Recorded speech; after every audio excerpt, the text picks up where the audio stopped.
friends, it is time for your product review, and today I'm going to review something that I talk about very often in my studio, and that is craft paint.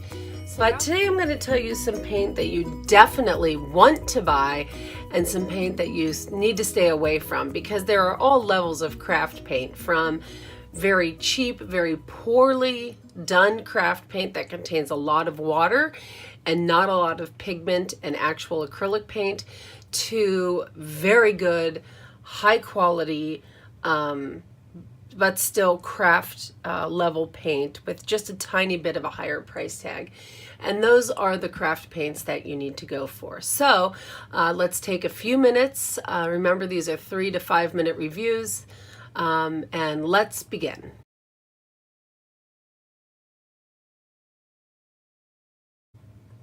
Okay, so when we talk about craft store paint, there's a huge variety.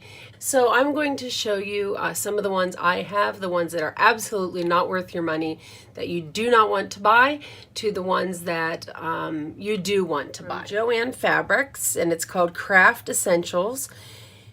Do not buy these. Here's a close-up of the label. Do not buy these. This paint is absolute junk. It is exceptionally watery. It takes a lot to get any kind of substantial color to show on polymer clay. This is called DECOART, CRAFTER'S acrylic paint.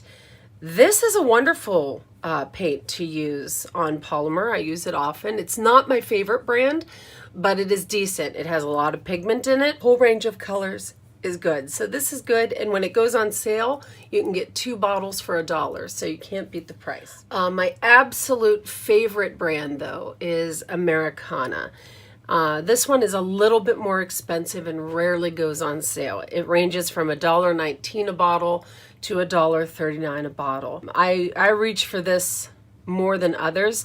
There's not as wide a variety of colors in the AMERICANA label as there is in CRAFTER'S acrylic. So my studio is primarily composed of both of these brands of paint. There is a third paint that I also dearly love. This is a little more expensive. These can range to almost $3 or $4 a bottle. And this is called CERAMACOAT. It is beautiful. It is thick. It is highly pigmented. It gets the job done. Now this is my preferred black.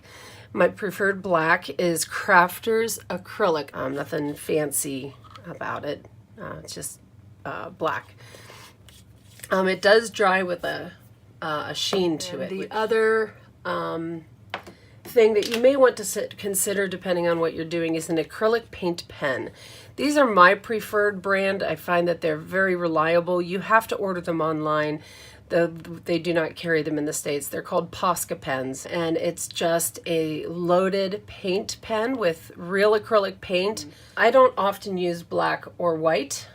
I use a dark navy. This one's called Deep Midnight Blue, and I use an almost white, light antique white in this case. When you use regular white and regular black, they can be very, very, very, very harsh.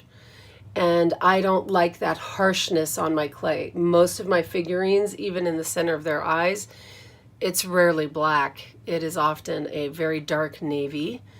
And you would never know unless I told you what it is. So I just find black and white to be very harsh. So I use this, this Deep Midnight, and I use this light antique white, which I absolutely love. This is just a beautiful color, and you would never know it was not white, but it's called light antique white, and it's just beautiful. It's got a little bit of a yellow cast to it, but it's absolutely gorgeous.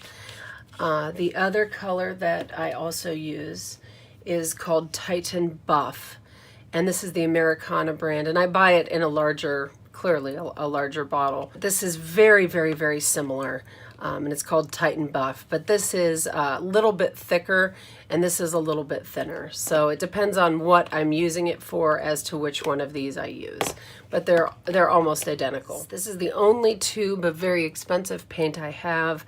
It's quinacridone nickel azo gold.